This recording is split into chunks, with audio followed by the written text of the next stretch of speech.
Hey guys, today's conversation touches on suicide and complex family trauma. If this is something close to your heart, please listen with care. So, Ashley, are you ready to open the vault? Yeah, let's do it. Let's do it. Before we go back to the beginning, I would like to ask you what made you want to tell your story now? I think it's been something that I've wanted to talk about for a little while. And I think because I don't hear stories like mine, or people don't really open up that side of them, or I think I said to you in the email, like I've never heard someone go through the same situation that we did. And I know that it's not a very common situation, but yeah, just to make people feel less lonely as well. So. I love that. Thank you, and I appreciate that. I know it's a big story with so many layers. I'm looking forward to sort of unpacking that with you today. But yeah, thank you for being brave and bold and actually wanting to share that, and in particular wanting to share it on in the heart of the vault. Yeah, nothing but gratitude for you. So thank you. So, what was life like for Ashley? You know, around about the age of 5 when you were little. I think it was just a normal 5-year-old, I had an older brother and an older sister, and I was just the little rat bag. And um, I adored my mum. We just had a good little family unit. We'd go on family holidays. And um, yeah, I think obviously my memories of that time are so fleeting as well. I don't have a whole great deal of memory from that time that I can pull back, but I didn't notice anything terrible about my childhood at that time. So yeah, it was always just, I feel like it might have been quite idyllic in a child's eyes anyway. Yeah, so a sense of feeling safe, if you like just feeling safe, part of a family, regular everyday family. And like you said, I suppose at the age of 5, if I look back at the age of 5, there's sort of these flashcards, isn't there, of memories, and then obviously you've got photographs or people tell you stories of what happened and what you were up to and what you were like. And I think you kind of pack that all together, but it's not necessarily solid memories per se. But to tie that off in a bow, your memory was just feeling quite safe with your 2 older siblings and your parents, and nothing to be concerned about. Would that be fair? Pretty much. Yeah. Yeah. Yeah. Obviously heading towards, what happened with your mom and the family. What was time? Do you have any memories or stories of what's been told to you now you're older, I suppose, leading up to, as we unpack this story and unfold? Is there anything that kind of makes more sense, or an understanding of how it unfolded? Or is it something that even the adults and your dad and everyone else around was totally confused and blindsided, for a better word, about? It's definitely, mum had her struggles. So Yeah. through teenage years, and these are all just, I might not have it 100% correct because these are all just pieces of the puzzle that I've put together along the way. Sure. Um, but mum had anorexia as a teenager. Um, and so I think that was obviously quite a struggle for her and her family and my family. And then I feel like after she got married, it wasn't something that she struggled with, but there was obviously depression and some psychological issues that she was still battling. And I do remember, and now I realize at the time there was probably attempts prior to the major Yeah. attempt. And because we would go and see her if she I'm not sure what it was back then, but maybe she'd have to go to like a facility or something like that. I remember that once, and it was only, this is just random bits of information, but I remember that they were doing origami, and I remember playing with the little origami frogs. But yeah, just little pieces like that. So she had anorexia growing up. There was definitely some depression. And then I feel like at the time, what she was doing to get through her days and coping was, I think she was drinking. So there Okay. was, and so there was alcoholism in that as well. Um, and it was the 90s, so mental health just wasn't discussed, I feel. So it wasn't something that we knew. Well, I don't know. Yeah, I'm not too sure of who knew what, or yeah. So I feel like, sorry if I'm going around in circles. No, don't be sorry. Basically, when she was younger, she had the eating disorder. And then as she got older, she still had some issues, but she was masking that with alcohol. And a few people have said that that sort of maybe came up after postpartum. And then, yeah, I'm not too sure. Oh, Magnified that. Like you said, there wasn't the. I mean, we're only really evolving now, and we've still got a long, long way to go, haven't we? But people are talking about it a lot more, and there are facilities and services and things like that. I suppose, certainly when I go back as a child, like it was like, big stories or anything like that was kept away from most kids, in that, which is a blessing in one sense. And of course, you're so little. And so, at the end of the day, it's your mom who you absolutely idolize and have on this pedestal, and you just be, you know, being a child as you should be. So it's kind of, in one sense, it's good that you don't remember much about that, because obviously, your grandparents and your dad were doing the best, and your mom with the tools that she had to keep that away from you, in one sense, which is a beautiful thing. So the day, if we go to the day that things, life completely flipped on its head and turned around, with what happened with your mom and your family, do you remember any specifics about that day? And are you feeling comfortable about unpacking that? Yeah, yeah. yeah. I think so. There's, like I said earlier, there's certain flashes of the day that I had. I remember it was after Easter school holidays, and I think it may have been the first day back, because I remember just really not wanting to go, and I wanted to stay with mum for the day, Right. and she's like, no, no, got to go to school, and it was a bit of a battle for me to get out the door. Um, and then the day at school just went along normal, and then I knew something was wrong, because we were really close to our neighbours over the road, and my neighbour from over the road, their mum had come to pick us up from school, which they went to a different school, because we went to the Catholic school and they went to the state school. So I thought, oh, that's weird. And then at the same time she was there, my grandfather, which is my dad's dad, he was also there to pick us up. So there hadn't been a communication. So someone had obviously Right. known that there's something going on, and yeah, they, back in the day, there was no mobile phones or anything. So she obviously just thought, oh my goodness, there's not going to be anyone to pick up those kids.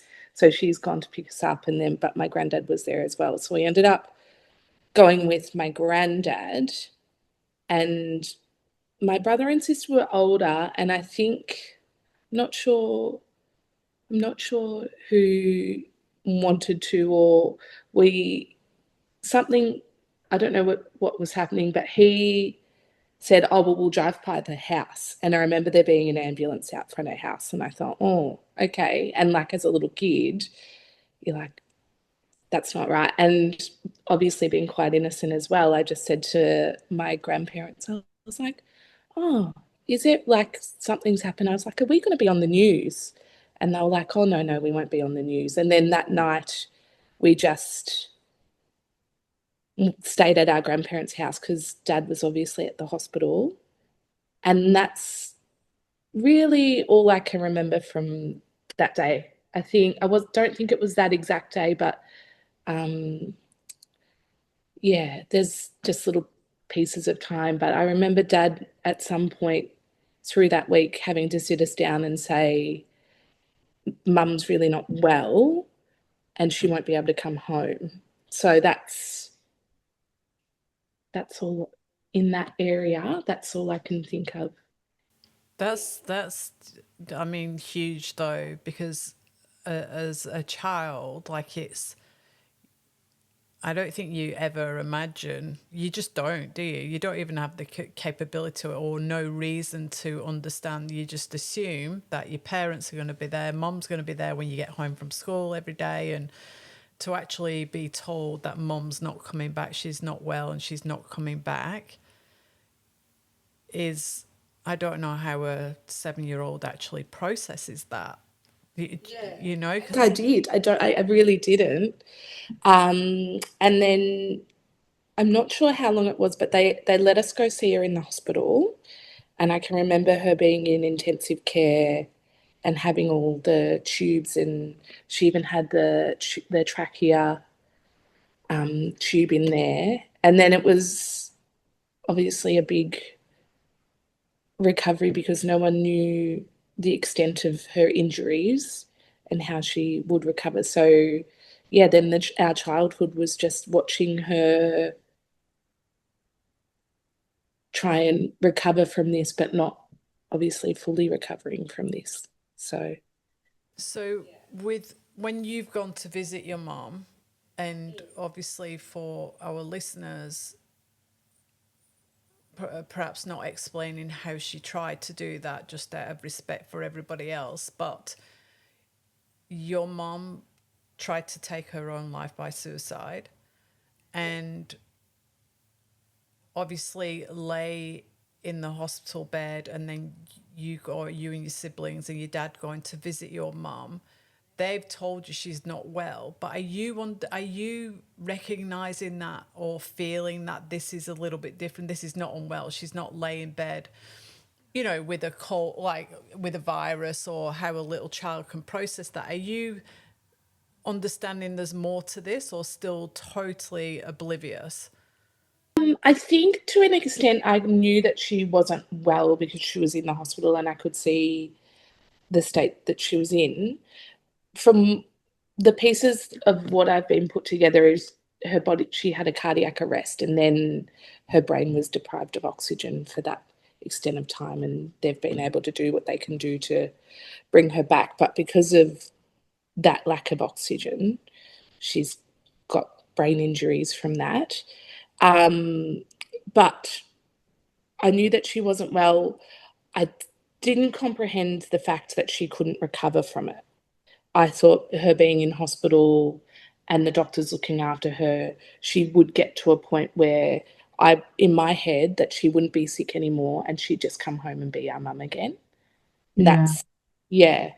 And it took a long time. And I think because you're still a child and at the time we were going to a Catholic school, so I just prayed that my mum would come home and that that would be the answer, and eventually she would. But as probably not until my closer to my tween time, so maybe about 11 or 12, that I understood that, oh no, this is permanent.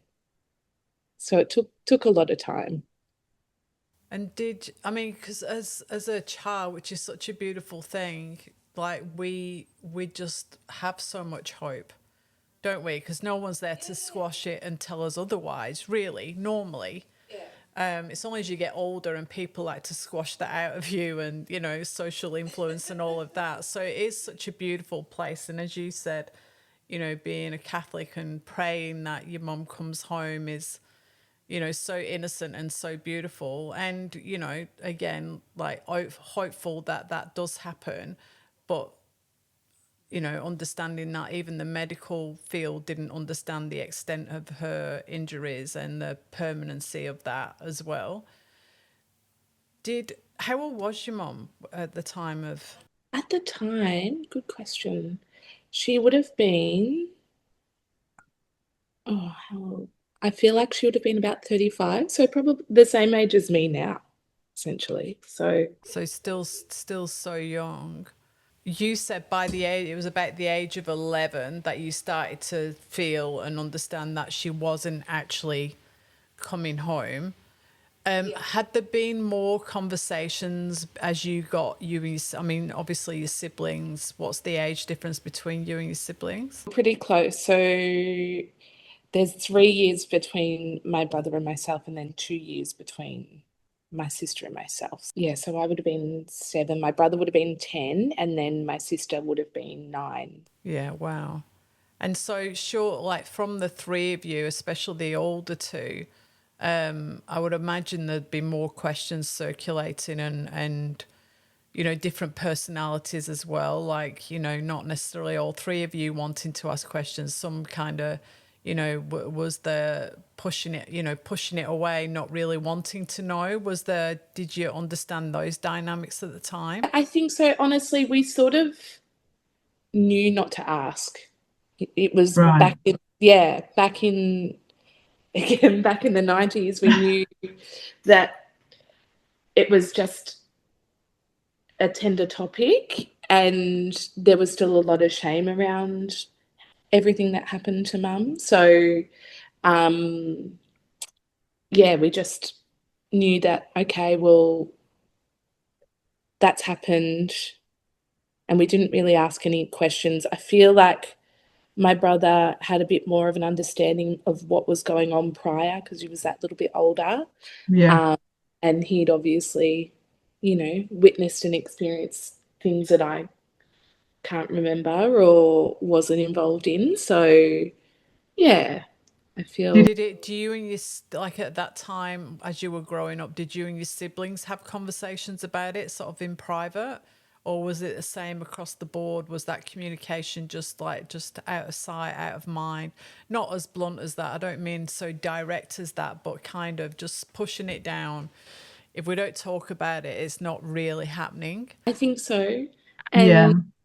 And we all had our different ways of coping, and I could see my my brother just sort of pushed it down and got on with things to an extent. And then my sister, she, I think she had some trouble dealing with it. And so I wouldn't want to bring it up because I wouldn't want to upset her. So I just left the topic alone. Just has that massive ripple effect. Did your mom obviously stayed in hospital for quite a time, and then did she have to go to like a facility for full-time care from there on in?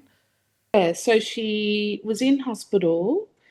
Again, I'm not sure of the timeline of things. And then I can remember she went to almost like a recovery or a rehab facility. I think that they must have helped her with some physio and occupational therapy and things.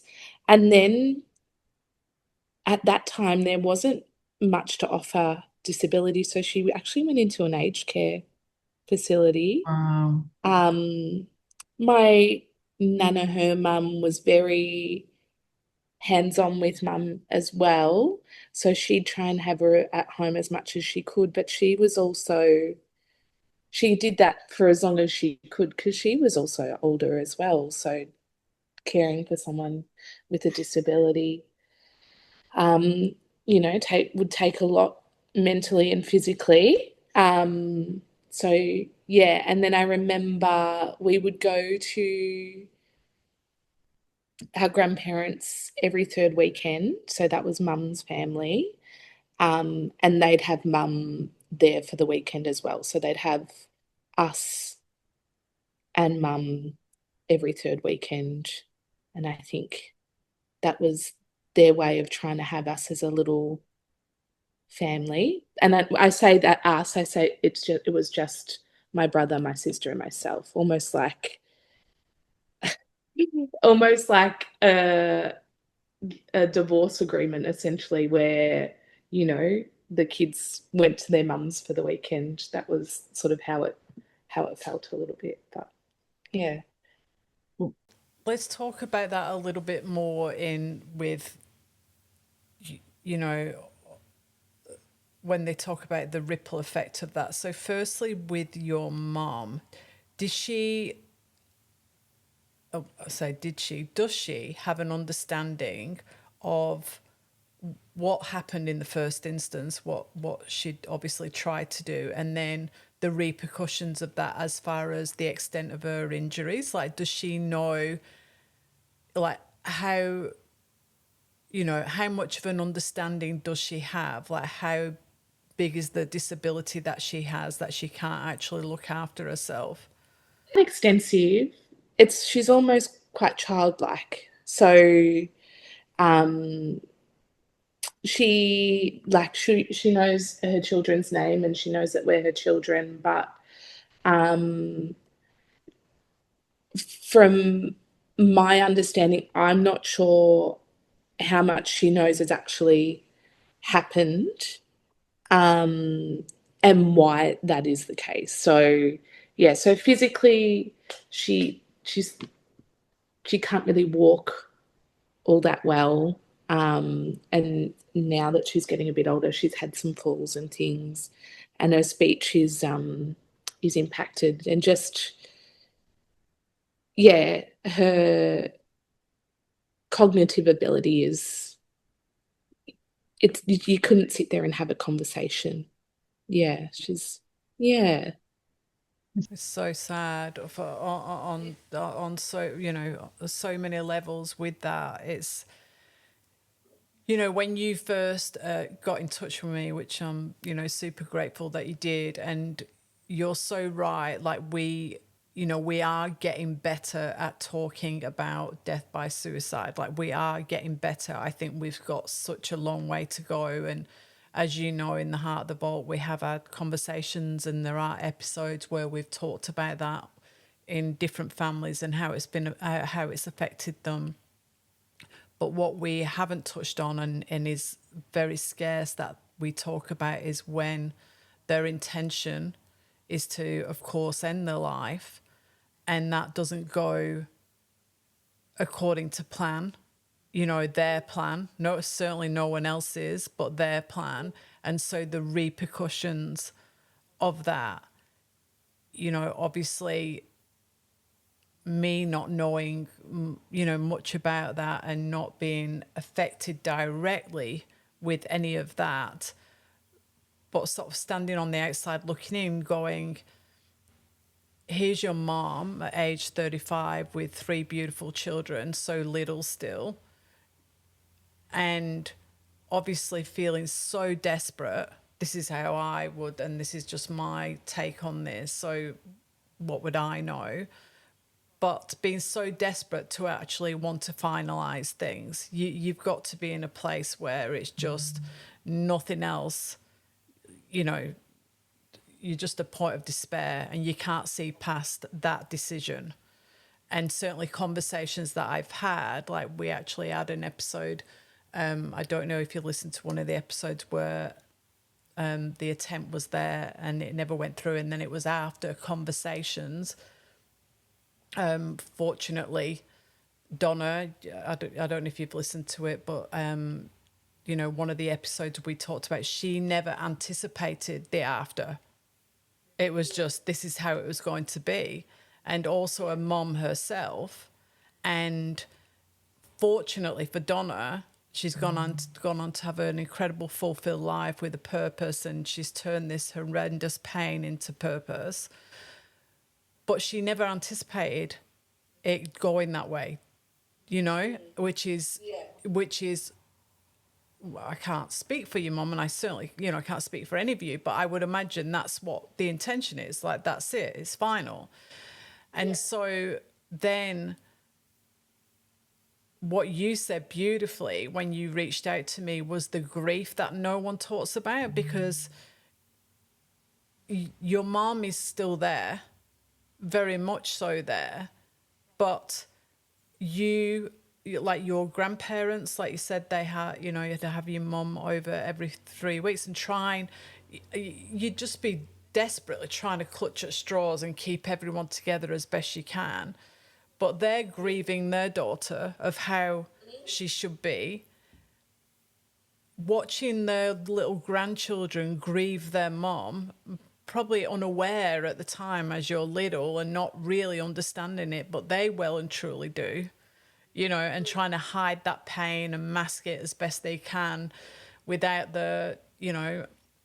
I'm sure there wasn't many people reaching out to them saying these are the tools and this is the guideline, this is what you need to do to help the grandchildren. And your dad then grieving his wife, and I would imagine there'd be resentment there too. Yeah, 100%.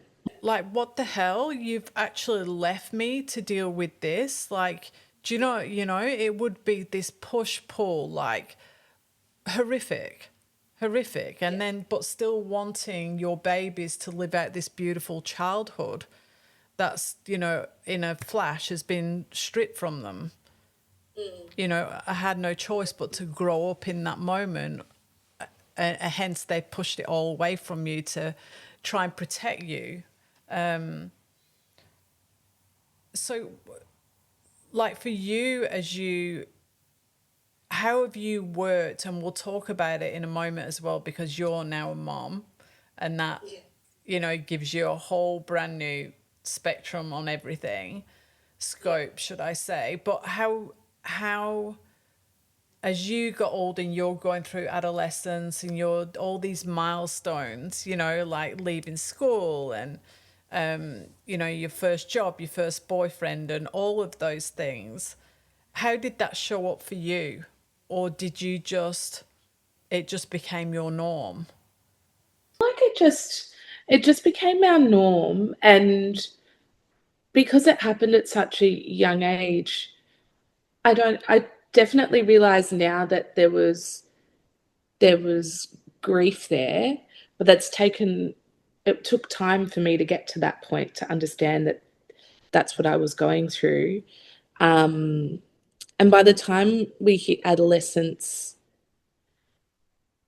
it was just, I think it was my sister and I, we shared a room. So we just sort of faced the world together, is how I feel. And we were very lucky. We had, like, both my parents' mums, so my mum's mum and my dad's mum, they were very involved in our upbringing. And my mum has a sister, and that everyone just did what they could. And then the, it's so multidimensional.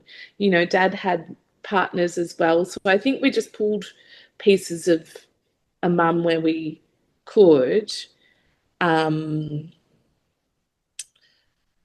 And again, it was just, well, these were the cards that we were dealt, so suck it up and off we go. So yeah, it all just unfolded as there's no particular thing and I think I told you, I didn't really feel like I missed out on anything not having a mother until I became a mother myself. And I was like, oh, okay.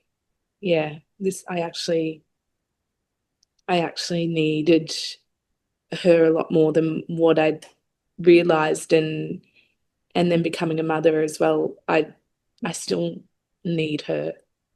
And yeah, so I'm not sure if I answered that the right way or Beautifully. So thank you. It's a,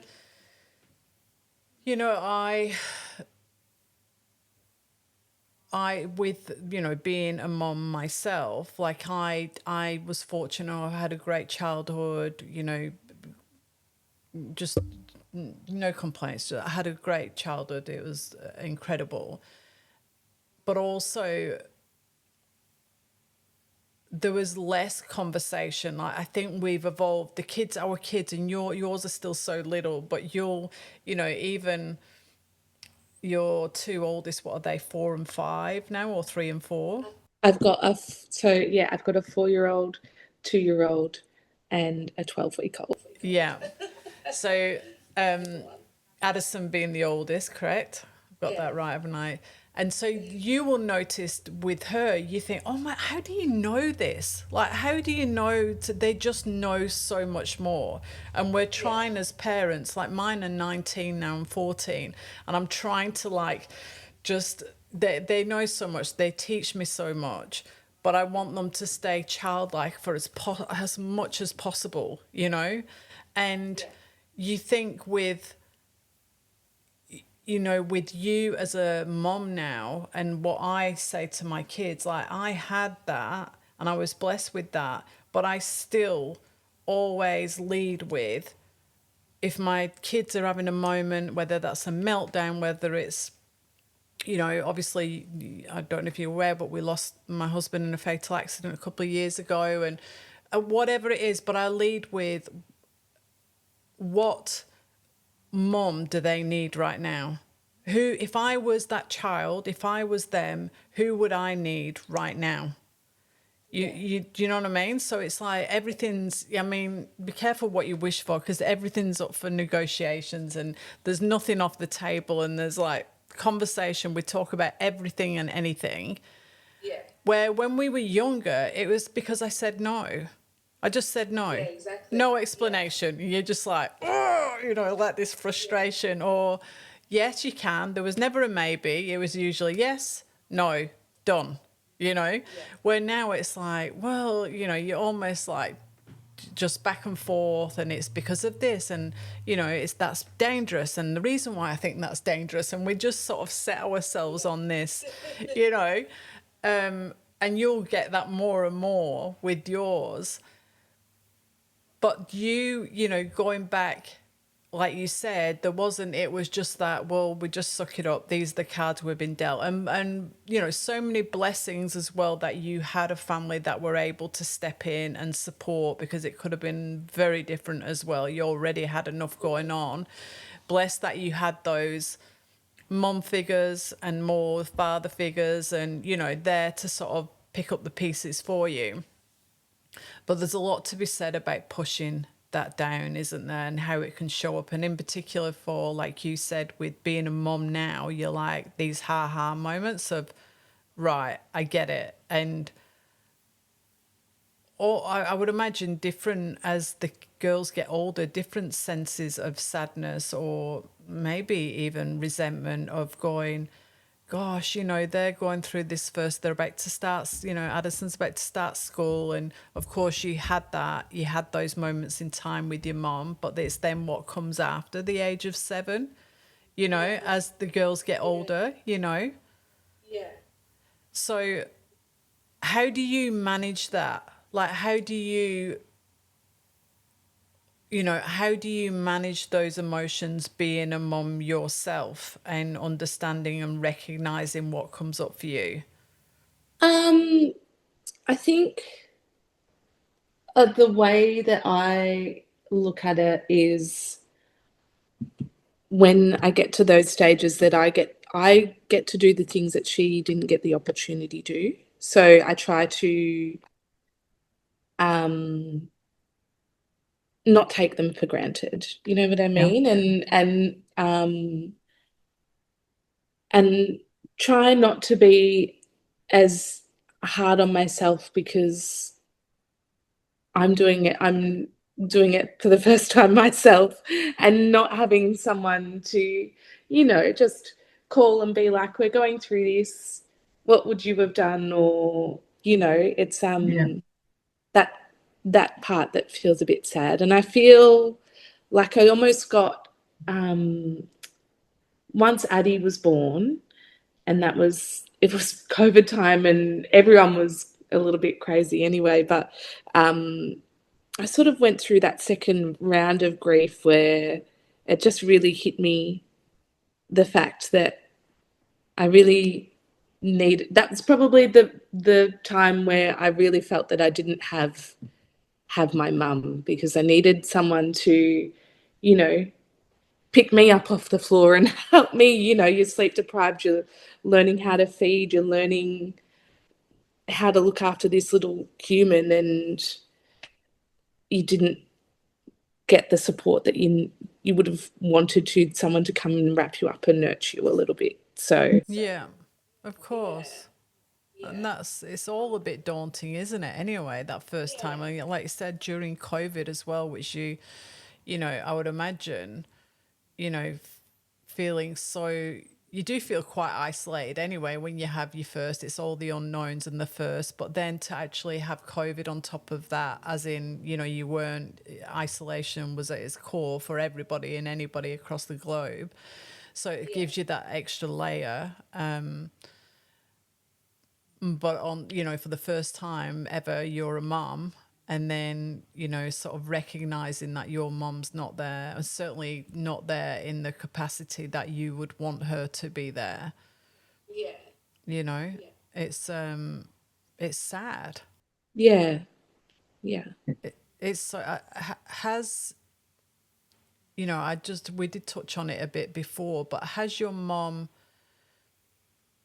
ever kind of made any, you know, indication of a sadness from herself, like that's you know what happened? And Look, it's never been, I've never heard it from her directly, but I do know it was a time ago, and my auntie looks after her now, and says she told me of a little. This was, I want to say it's probably about 10 years ago, but apparently, Mum turned around to her and said, "Do you think my kids will ever forgive me?" So that's sad to hear. Said earlier there has been so much resentment, there's been so much anger, and now I'm at a point where there's none of that. It's more just I feel so sad for the fact of where her head space would have been and where she would have been to get to that point that she think that this world was better off without her, which it definitely wasn't. Um, yeah, and for a long time, I think going back to childhood, I thought, you know, when I told you earlier, when I said, "Oh, that day I didn't want to go to school," I thought, "Oh, if I had have stayed home, it wouldn't have happened." Or, you blame yourself when you're little, and is there something I could have done that this wouldn't have happened? And then there's that, was I not a good enough reason to stay, and all of those sorts of things. And like I said, it's not until you an adult yourself that you can reflect and go through what she's been through or experience things and be like, oh no, there's nothing that couldn't have been done, and how much she would have been hurting. Yeah, it just makes you heartbreak a little bit for her. Actually, but again, it was so long ago. I'm not too sure of what the situation was around those days and weeks leading up to it. So it could have been. yeah. Um, but yeah. Um, Do you and your now yours? So are your siblings parents themselves now? my brother is, and then but my sister isn't. Do you, now you're older, do you have more open conversations? I think it's, you know, when you know, I mean, even in now, like we say in this generation, the Gen Z, whatever it is, and you know, conversations are more open and flowing now, which is amazing. You'd hope so. Not every household is like that, but I still do think we need to evolve. And I think there's a lot to be said about that. You know, the I call it the crack on mentality, which is, you know, it's like, well, you can just, you know, wipe your tears, you know, dust yourself off, and it's almost like badge of armor, like just, you know, let's just crack on and nothing will knock me down, or we'll get knocked down and bounce back up, and all that's good. It's all amazing, and you do need that. but also there's time where you've got to lick your wounds and grow by that and understand. And when that for you now, you're 35, the age that your mom was when she attempted death by suicide, and now you're a mom as well. Those waves of grief and upset, and they're not any lesser. You're just older and wiser, Yeah, you yeah. know. You have an understanding of what the feeling is, and yeah, yeah. And so, and it's in like for you as a mom to make you a better mom and growing. Like we're all growing and learning and make mistakes. And like I said, this is your first time being a parent to the three girls, and my first time being a parent. We're all just trying to do our best. But does it make you really pull on the importance of speaking out, like thinking about your mom? Had she have spoken out a little bit more, if there'd been, I mean, it's all hypotheticals and hindsight's a wonderful thing, right? But if, you know, being able to speak out and feel comfortable in speaking out and having those conversations, has it made you more open? Do you think you still draw back a little bit as a 35-year-old mom now? Like I probably do draw back a little bit just because, that's the how we grew up is just keep it in. And I think for a for a little while, yeah, and I have had like anxiety more through teenage years. I had anxiety and I wasn't aware of it, and it probably wasn't until I got into my 20s that I was realized that, oh no, that was anxiety and panic attacks and things like that. Whereas I've sort of got a bit of a measure on it. And I feel like, particularly, you know, through pregnancy and after pregnancy, people ask, you know what I mean? Like back this is probably the first time in my life where people actually ask um and are sort of on the lookout for something. But also, I've got a beautiful husband, and we've always had very open conversations about mental health. And even with my sister, if we're having a tough time, we open up to each other. And yeah, so I do have a few people around me, but I'm still quite guarded as well, is Yeah. probably the way to put it. Is that a trust thing, do you think, as well? Because when you like the people that you trusted the most, like you obviously were, it's born in us. Like you can have horrific parents and they still trust them, and when you're little, you're so naive, and you know what I mean. They're your heroes. You've got them on a pedestal. So do you think it's a trust thing, and essentially your mom going through with what she went through and then not being there? You trusted that she would be there at the end of the day, without even crossing those words and not understanding that at the time. Guard up in regards to losing losing the most important person in your life when you're that age. You just don't want to feel that pain again, you know? Yeah. Um, but How did you go with your, meeting your husband then and gaining that trust? And did that come easy, or did that, as it should be with anyone, you should have your guard up a little bit anyway. You shouldn't be all in initially. It takes time. Anything that's meant to worth having, should take time. But do you think that was harder for you?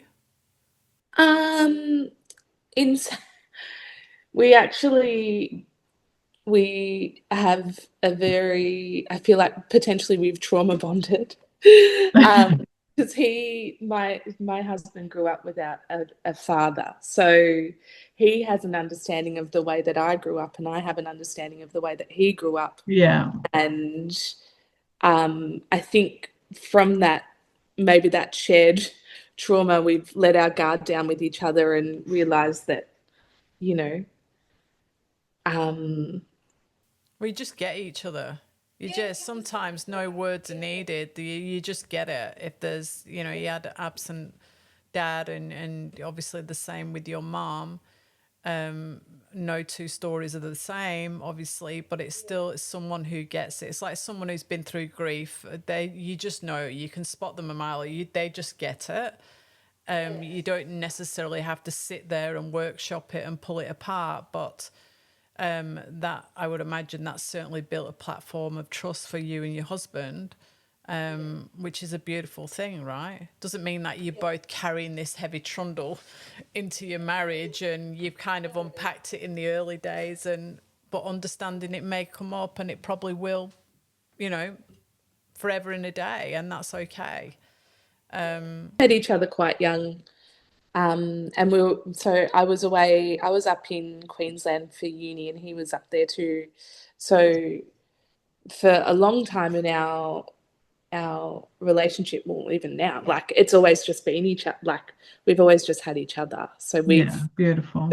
yeah, built that life together. So yeah. Yeah, that's amazing. That's incredible. You deserve that. Oh my gosh. Um, what, when we spoke as well, one of the things like you said, what we said about before, that people don't talk about it, about this situation. And, fortunately, you personally don't necessarily know of anyone else who's gone through similar. Me, obviously talking to you now, and had beautiful Donna on the podcast, and, she survived, as I spoke to you about before. And that's two that I personally know of. But you're right, no one really talks about that and the repercussions and, the effect it has on the entirety of the family. What would you love to see changed? Like, if you could, obviously in a perfect world, you'd love this never to have happened and never to have happened to anybody else. It has, but when you have conversations with people, well, let's start here first, sorry. Let's bring it back a minute. When you have conversations with people, and certainly I would imagine that's changed as you've got older and wiser, but when people have asked you about your mom or where's your mom, what's your response to that? Mm, I suppose it's different for the scenario. Like if it's somebody close to me, again, I'll tell them. But if it's a stranger, or if you're talking to a client at work or something, you just say, "Oh, well, um, she's got a disability, so yeah, she is cared for," and that sort of thing. But if it's someone closer to me, then I'll let them know my story and let them in a little bit deeper. Um, and I suppose the reason that I don't say exactly what to everybody what happened was, one, probably there's still that internal shame for me, but also a lot of people aren't prepared for that. It's quite a shock factor for them, maybe a bit too confronting. Yeah. Um, I'm not too sure. Yeah, so I feel like it's from both sides. Is a lot of people aren't ready for the realness of what it is, and vice versa. You're trying to protect yourself from that pain as well. So And I guess there would be a sense of protection there as well. Like it's your family, it's your mom, protecting everyone involved, which there's nothing wrong with that. I mean, you're not going to go and meet a stranger in the street and then, I mean, some people do, and then, give them your whole life history. There has to be that, some kind of foundation built at least, to have that conversation. I mean, it's sad that there's a sense of shame there for you. And obviously, you know, it'd be easier for me to say, oh my gosh, you should never feel shameful of that. It's words, isn't it? Because it's something that you've gone through, your family have gone through, and all different perspectives as well. Like, even though you've all pretty much walked in similar shoes, you've all have different perspectives, and you know, your siblings are a little bit older, and there's all different. And then you've got your brother, and then there's two girls, like all different variations. But to have this shameful stigma, and I think that's where there's like a overlap, because if we don't talk about this enough, what do? Do you just, you know, in the hope that, you know, it doesn't happen to anyone else in a perfect world? But the fact of the matter is, it is going to, and it is happening, you know.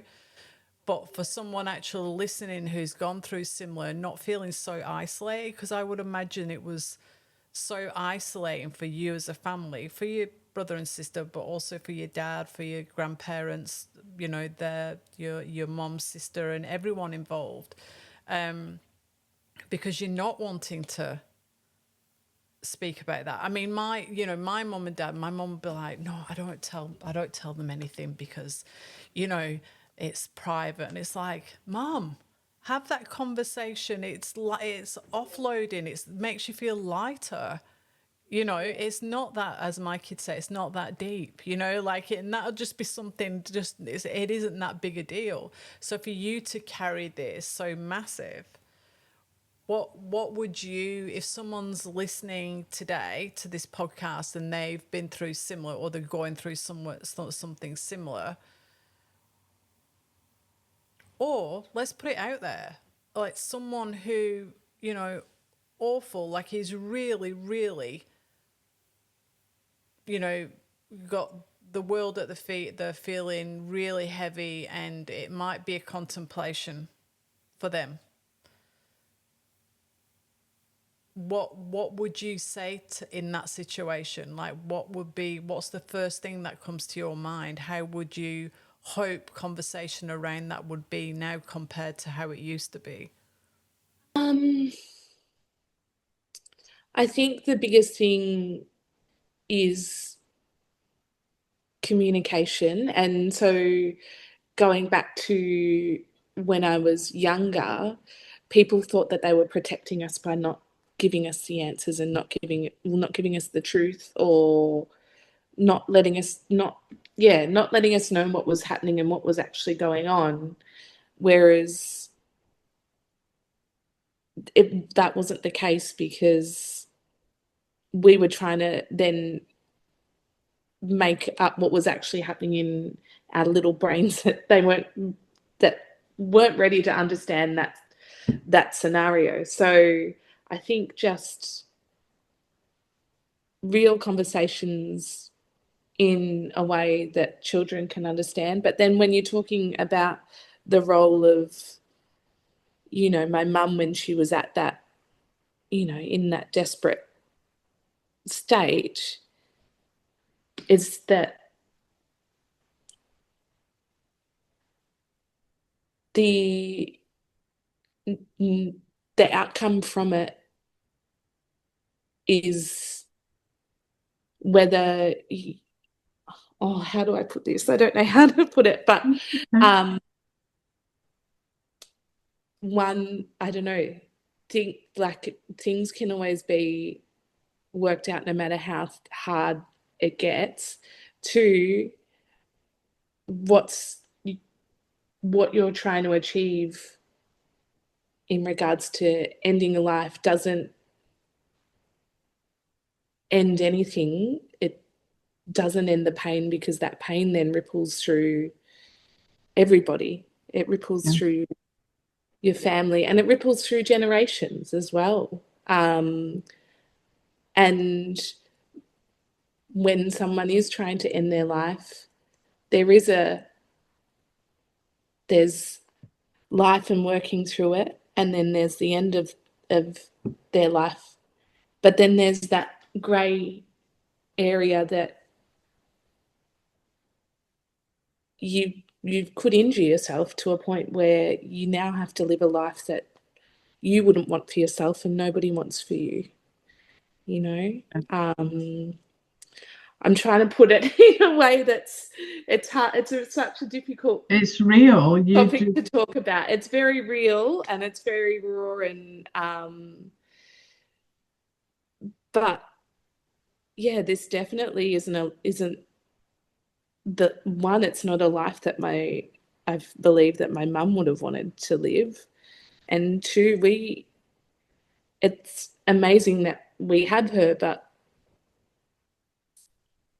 there was so much potential in her lost, and then not having the finality of her, like she's still with us, but having her not be the role to, or be the person, not even just the mum, but the person that she was or could be, like it's just left so many wounds in our family, and it's almost been a wave of destruction. Um, yeah, and I feel like that I don't know, that I don't know what I'm trying to say. Okay. Have I said, I don't know, it just It's a lot. I know what. Yeah, I guess in summary, with that is the ripple, the enormity of it all, and then the obviously your mom feeling so desperate and so thinking that was the only answer. Yeah, I mean that's you know that was the only answer, and so in order to do that, but there would have, I mean, there's only one person who can actually speak of that, and that's your mom. But no, well, they can't. There's some people would talk about saying it's a cry for help, and needed so desperate. They're not necessarily. No one knows that because then it's too late, and in your mom's situation, feeling so desperate and feeling that was the only answer. And then the outcome of that, if you're on an outsider looking in going, well, it's easy for someone to say, oh my gosh, you had the world at your feet. Yes, there was a lot of stuff going on, and you could have got the help that you needed. Your mom obviously didn't feel that at the time. She just thought she would be better. The better option would be to do this, and so you've got the three children. You've got your husband, and you've chosen this path. But then fast forward to where she's at now. Hindsight's a wonderful thing. Life then would have been looking quite good, pretty spectacular compared to where it is now. And so for the family, everyone in its entirety, ripple effect, everyday life, going to school and someone has to say something, or it's Mother's Day at school, or you're graduating at university, and all these you're getting married, you're having children yourself, and then your siblings are doing the same, and all of that going on. Again, it's like having that different perspective and when these things come up, but it's kind of going, you thought life was bad then. Like, look where this has led to you. And I don't think there's enough conversations going out with that. We kind of dance around it a bit. And even me, I'll be totally transparent with you. We've all got to be careful of what we say now. So I take, great pride in this podcast and being really careful of what I have to say, because disclaimer, I'm no practitioner. I definitely no mental health consultant or therapist or anything like that. I'm just Lindsay Taylor, so I have to be really, really mindful. But at the same time, the reason for this podcast and the reason for having people as beautiful as you and be brave enough and courageous enough to come on this podcast is to be able to voice and go, well, actually, this happened to me. And, you know, I've stepped out of my comfort zone to say this. I don't need to dance around this. You know, I shouldn't have to dance around this, because this is, you know, obviously you don't want it to happen to anyone else. Do you know what I mean? There's that push pull. We have to be really careful, but it's kind of like, well, if this stops somebody else doing this, and absolutely blowing apart an entire family and everyone around them, then let's get it out there, you know? Is that how you feel a bit? Is it kind of that? Yeah, and I just sort of want people to know that we hear so much about mental health and like suicide, and you hear about the suicides, you never hear about the in between of people that have injured themselves, and you know what their life looks like now. And I don't want to discredit my mum's life now, because she does have, you know, to the best of what my family's been able to achieve, she does have a lovely life, and she's she doesn't have, from my perspective, she doesn't have that burden of the disease that was there. You know, there's the depression's not there, and Yeah. so for now, from my perspective, she's free from that pain, but this isn't the life that anyone would choose for themselves. It's definitely not one that she would have chosen, I feel. And yeah, is that Yeah. clear? Yeah, Beautiful. Yeah. yeah, It's so complex, isn't it, Ashleigh? Like it's so, it's not it's not this or that. It's just, and again, it's not black or white. It's all correct. Yeah, exactly. It is. It's all of that. And there's no, I don't know, like there's, like you said earlier, there's no handbook on, well, if this happens, you do this, this, and this, you know? And even now, like, it's hard to have not a relationship, because, you know, she'll always be my mum and we'll always have each other, but, you know, it's only surface level, because it's really hard to explain her injuries, but because of the way that she is, you can't have those conversations, or, you know, it's just surface level conversations. It's nothing. Is that because she can't contain so much? Like you said in the beginning, she's quite childlike now. Yeah, Obviously, that's the lack of oxygen to her brain initially, yeah. So you say it's surface level conversation. But you know what, Ashley, like my dad is on, I know, very, very different. And so I'm not comparing this to your dear mom, but just an analogy or, you know, some kind of explanation. But my dad has gone from this self-employed builder, always a solution, man of the house, you know, if I needed something sorting, dad would do it. You know, he's just that person and solid in my life, you know. But he's now on the dementia path.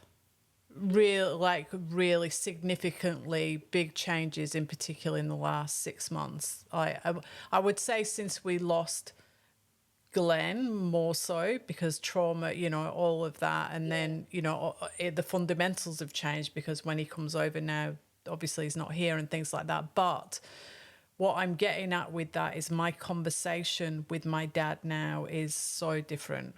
Like I can't have, I could talk about, if I talk about the kids, obviously he gets it and he knows who we are but he would like, he could ring me and tell me the same thing 5 times in 10 minutes and not realize he's rang me. That's where we're at. And so when I sit with him now, I know, as sad as it is, and it's the long goodbye, which I've only had a fraction of that, so I can only imagine what it's been like for you. What I've really tried to do so I can be in the moment with him is just take it for what it is right now with my conversation with him, because I love nothing better to get deep and have a good deep conversation. It's not going to happen. It's just not going to happen. And if it is, he might look like he's listening, but he's not. He can only contain. So but I am big on emotion and feeling. He knows when I hug him, he knows there's so much love there. And that's where our communication is more. Yeah. And so do you feel like that, like a little bit with your mom? Like, or she's in there, like she's not, although she's childlike in a lot of ways, and she might not be able to verbalize and have these big conversations, but I'm so massive on feeling and love and emotion. You can walk into a room and see tension, can't you? And like if you actually stop and look, you can see who's tense or who's rigid, but when there's love there, nothing can come in between that. Yeah. Do you know what I mean? Oh, yeah, and there's definitely the love, I think, and it's probably me trying to search for more out of her that she just can't give. She's just not with because of her injuries. She just can't give that to me, and I'm just searching for, I'm just that 6-year-old just searching for that connection with her mum, and it's a different connection.